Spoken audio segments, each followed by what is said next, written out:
Welcome again, guys, to our roundtable discussion where we are discussing the best in our industry. And today, guys, we are having one of the most exciting individual in our industry. This individual, guys, that we are having today actually is the one that interviewed me on the first day of coming to this industry. Without wasting any time, Mr. Zuma, how are you doing today? Mr. Litha, great, man. Thanks for having me. Thanks for making me feel like a special guest. Thank you very much. Thinking back from where we're coming from. Definitely. Yeah. Okay, Mr. Zuma, as you know, in our industry, take us back to our first or to your first day in the industry. How was it? How was the experience and expectations? All right, great. So let's just take it back a bit. Let's take it one step back. So obviously I don't come from a direct sales background. I come from a retail background where I was working in stores, packing the shelf, dealing with customers, but not necessarily selling things, not direct selling. So when I joined this wonderful opportunity, I had to make a bit of a transition. When I say a bit, it's because I was fortunate enough I was used to dealing with customers, but not at that level of direct sales, where now I have to speak to over 200 plus customers a day, where I'm taught the law of averages and get to understand that is how I'm going to be able to find results. So, just dealing with negative customers, just also dealing with positive customers, because as much as it's challenging, it's also positively challenging more than negatively challenging. So for me, the beginning was a bit of a shock, but as time went by, I definitely got used to it. Oh, lovely. All right. Now you just mentioned that you had to deal with customers, positive and negative customers. Now, one of the things that I have picked up in the industry, especially in the sales, there's a lot of rejections, of which that is what makes people to actually not make it in our business. What made you to be able to actually handle the rejections in the industry, and also to make it through those rejections? All right, so starting off as a new business partner, I was fortunate enough. I had a great leader, coach, and a mentor, and him himself had a great leader, coach, and mentor, and her herself had great leaders, coaches, and mentors. In our opportunity as a whole, the support in terms of leadership is really amazing. So at a very, very early stage, I got taught the marketing system, which is the system that we use to get customers to buy into our products or services that we're offering, representing our clients. So I understood very early that, law of averages is very, very important. And one of the key things about me that I really admire about myself is that I'm a hardworking person. Yeah, so if you tell me to go out there and speak to 200 customers, I'm going to change that definition, and I'm going to speak to as many customers as humanly possible to get the desired results. Because for me, the desired results is not just reaching targets. It's not just reaching the sales targets, but it's going out there and making as much as I want to, because at the end of the day, sales is the highest paying profession in the world, only if you choose to work hard. Most definitely. All right, now we are talking about the turnaround time. Now you have mastered the skill, you are making it now. Obviously, for you to actually get it to the next level, you need now to start building the team.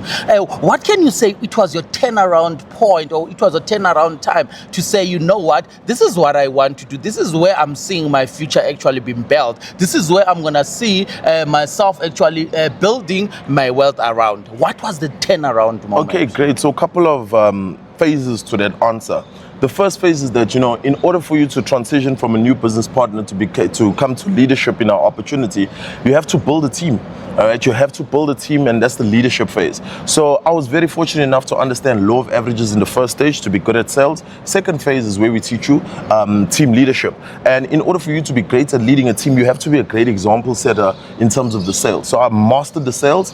Now it's the next level. I remember my leader, coach, and mentor telling me that at leadership is actually where the opportunity starts. Building a team is actually where the opportunity starts, because now you exercising more of the leadership skills that we are teaching you. So again, law of averages kicks in with regards to building a team and introducing people to our opportunity. So I quickly understood and learned that the first 30 people that I'm going to be taking out for second round of interviews is going to be practice. And the first practice for me went really amazing. I learned lots of skills.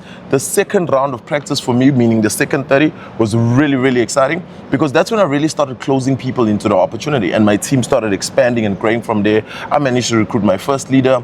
my second leader, I went on to definitely develop him to an assistant manager and ownership level in our opportunity. So the skills that I learned with the sales, incorporated with the leadership skills, definitely taught me how to fly a team building. Oh, wow. Okay. All right. Obviously, we all know especially when it comes to the direct selling marketing, most of the people, they feel as if it's not an easy thing to do.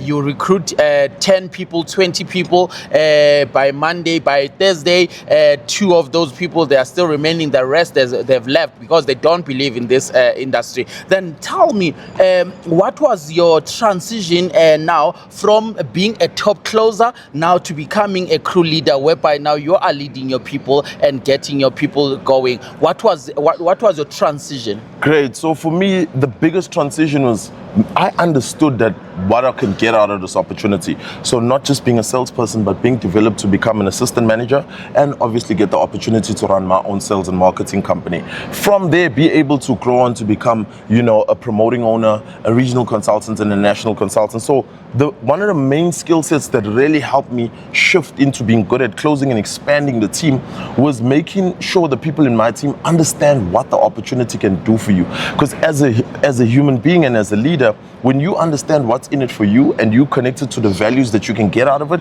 you put in more effort. So I understood that I need to continue working my law of average, passing the skill on understanding the opportunity so that we continue expanding the team.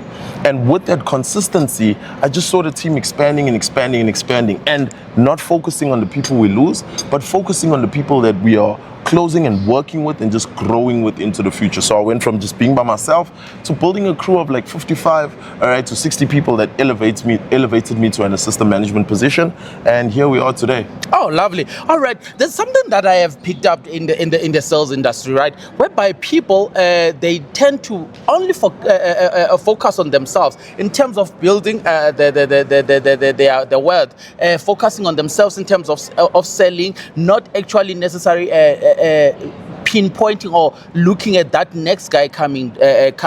What was one of the key, or what was one of the skills that you had to master to make sure that it's no longer about you only in building the team or in actually growing in this industry, but it's about the next guy that you need to identify? What was the skill that you had to use to make sure that you are identifying, one, the right person, and then secondly, to make sure that you are not focusing on yourself only, but you are developing the next generation in your team? Great. So I look at leadership and I see similarities with being a parent and being a leader. So being a parent, every parent wants their kid to go out there and take their leadership, their skills that they've been taught in the household, as well as the skills that you've been taught as a village, because it takes a village to raise a kid, right? Great. So with those skills, you want the best for your child to go out there in the world and flourish. Same as leadership. So when I recruit you, my role as a leader is to transfer all the skill sets onto you so well that you go out there and become way better than I am. And that's what leadership is about. Being a selfless person, being a selfless leader, me wanting the best out of you. Like, I interviewed you in this opportunity and I'm excited to see you growing in the opportunity. And that's the fulfillment that I get. I get the fulfillment for seeing other people become successful.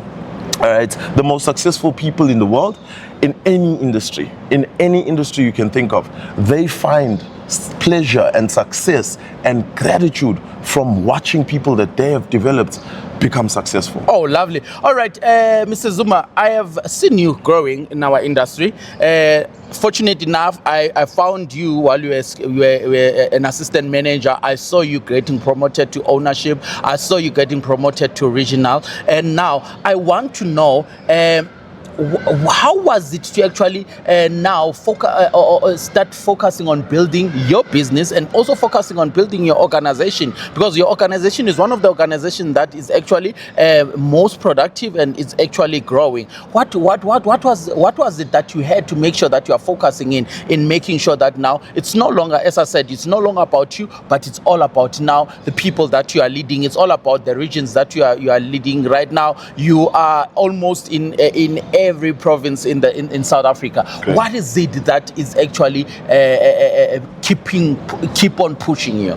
Great. So, to those who don't really have a clear, vivid understanding of our opportunity, you get the opportunity to run your own direct sales and marketing company, and also your responsibility as an organizational head is to build an organization. So the guys that you promote to run their own office, they fall under your organization. So leadership is leading by example.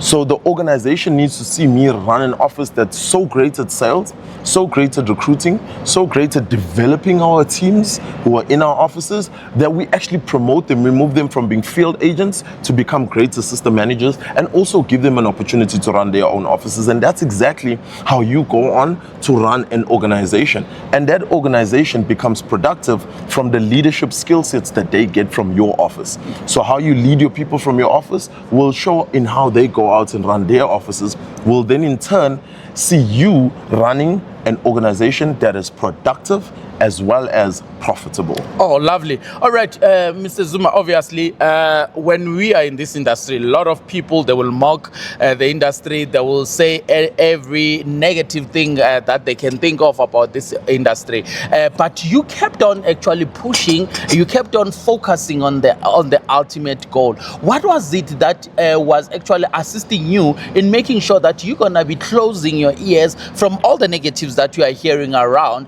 but focusing on actually getting things going, irregardless of the challenges, irregardless of the setback that you were facing? Okay, great. So in any industry in the world, all right, whether it be positive, people will always find something negative to say about it. I looked at our opportunity and I understood exactly what I'll get out of it, as I said earlier, and I took the decision to definitely maximize it by going all in. And when I say go all in, I focused on this course, this opportunity, until successful. And Lovely. one might look at me in the opportunity and say, wow, this gentleman is successful in the opportunity, but I'm not even at the level where I'm pushing to get to, and beyond that as well. Like, we have seniors above us who really, inspire me, be it South Africa, be it in Africa, be it in the States, be it over in Europe. All right, that's definitely, the level that I want to get to. And when I look at what the opportunity does for our industry greats, when I look at from the top, when I look at what our industry does in the middle for our system managers and our owners, and also when I look at what our opportunity does for our agents in the field, I really get excited. I'm like, I'm part of such a world-changing opportunity. When you look at the unemployment rate in our country, it's very, very high. But our opportunity takes on so many people who are obviously have the right requirements to join us. And we give you the opportunity to not use, I cannot find a job. We give you the opportunity to maximize our opportunity and change your life. Love. As I said, only if you choose to work hard. So no matter what anybody can say to me, I'll still be here. Lovely. Right? The best, I love music. And the best musicians in the world will always get negatives. All right? The best leaders in the world, there'll always be people that are negative. All right? The best companies in the world, there'll always be people that are negative. So why focus on the negative when you just focus on the positive? And you push through life positive, and life will be great for you. Oh, lovely. All right, Mr. Zuma, now you have created a legacy in the Zulu nation. I'm going to be a bit off the tune. You have created a legacy in the Zulu nation because Zulu people, they're known of a certain industry where they actually flourish. Now, you have actually gained yourself a name in our industry whereby they're calling you the Zulu nation, national, right? Okay, now I want to know, around the circle in this industry that you are involved with. Now, I want to know, because the reason why you actually got that name is because of the mindset that you are having, the way you are thinking about the opportunity, the way you actually getting things going. I still remember, even for people to start calling themselves nationals, it's what was actually innovated by you. Now, I want to know, now when you're hearing people saying the national, Zulu national, what does that name mean to you? Or what does that name carries within the journey in the business? Okay, great. So when I joined our opportunity, my first year, fortunately enough for me, I was selected to come to our Opportunity Gala, which is our annual awards. And, Mr. Kevin D'Souza, one of our industry greats, actually got promoted to national consultant at that gala. And, when they were introducing Mr. Kev, I quickly realized that he was the first black national consultant, first African national consultant across the globe. And I remember seeing a picture of all our industry greats across the world, and I was like, oh, Mr. Kev is the only one that's African. I'm like, I definitely want to add color to that picture as well. The beautiful part is Mr. Kev originates from Zimbabwe. I then looked at an opportunity, like a great leader supposed to be an opportunist. I'm like, okay, since Mr. Kev took the African title, all right, let me incorporate, because he hasn't taken the South African one. Let me make it, the first national that is Zulu, because I originate from Durban, KZN. And that's how I started calling myself, man. What you put out there to the world will definitely, come alive. Law of attraction. And, my sales team, when they call me national. Right now, I'm a regional consultant pushing for national consultant, but on anyone's mind in our industry, my promotion to national won't be a surprise. It'll be well-deserved. He's been speaking about it. We've been speaking about it as a team. We've been putting the action in. So, a well-deserved promotion should never come as a surprise. It should always come as you deserved it. But after that, what is next? And after that, who's next? Most definitely. All right. In our final question, Mr. Zuma, your final word now. Let's say for someone that is listening, for someone that is watching right now, currently in the field, currently dealing with consistent rejections, wondering if they should actually quit today or they should continue, what will you say to them today? Great. So the beautiful support that we have, as I spoke earlier, is the marketing system, the system that we use to get into customers to buy into our clients' products or services that we represent. So, as a new business partner, allow yourself to be taught that system theoretically, and allow yourself to be a master at putting it into practice. All right. Applied knowledge is powerful.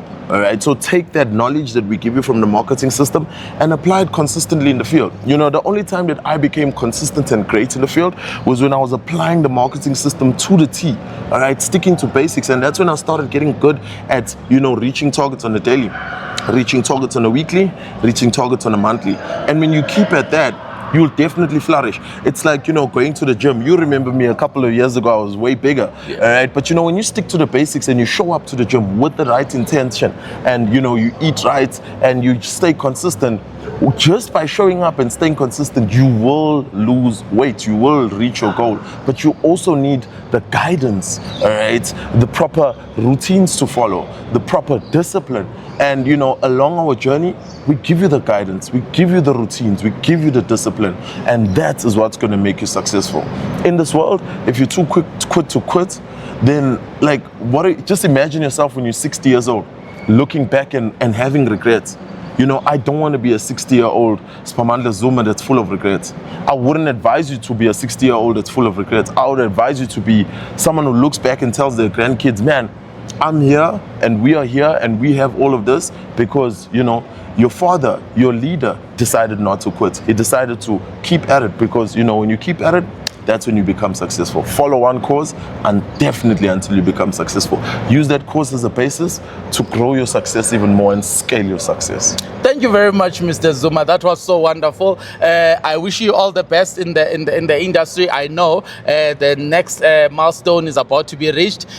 Congratulations in advance. Let's just make sure that we are growing. Thank you very much for honoring us, and thank you very much for giving such a person like me an opportunity, believing in me, because most of the people I'm 100% sure with the age that I came in this business with, they were not gonna believe in me, but you definitely believed in me. Thank you very much. Lovely. All right, thank you very much, listeners. Thank you very much, watchers. in our roundtable, guys. One thing that I'm taking out today in today's discussion is believe in yourself, regardless of the rejections that you are facing, regardless of anything that is happening in your life. It could be your family not believing in you, but don't stop believing in yourself, because you are the first believer. You are the first person that is actually gonna take yourself to the next level. Other than that, guys, thank you very much for tuning in. Please don't forget to subscribe and also hit that like button. Make sure that you are following us so that you can get more of these roundtable discussion. Until next time, thank you very much. Awesome.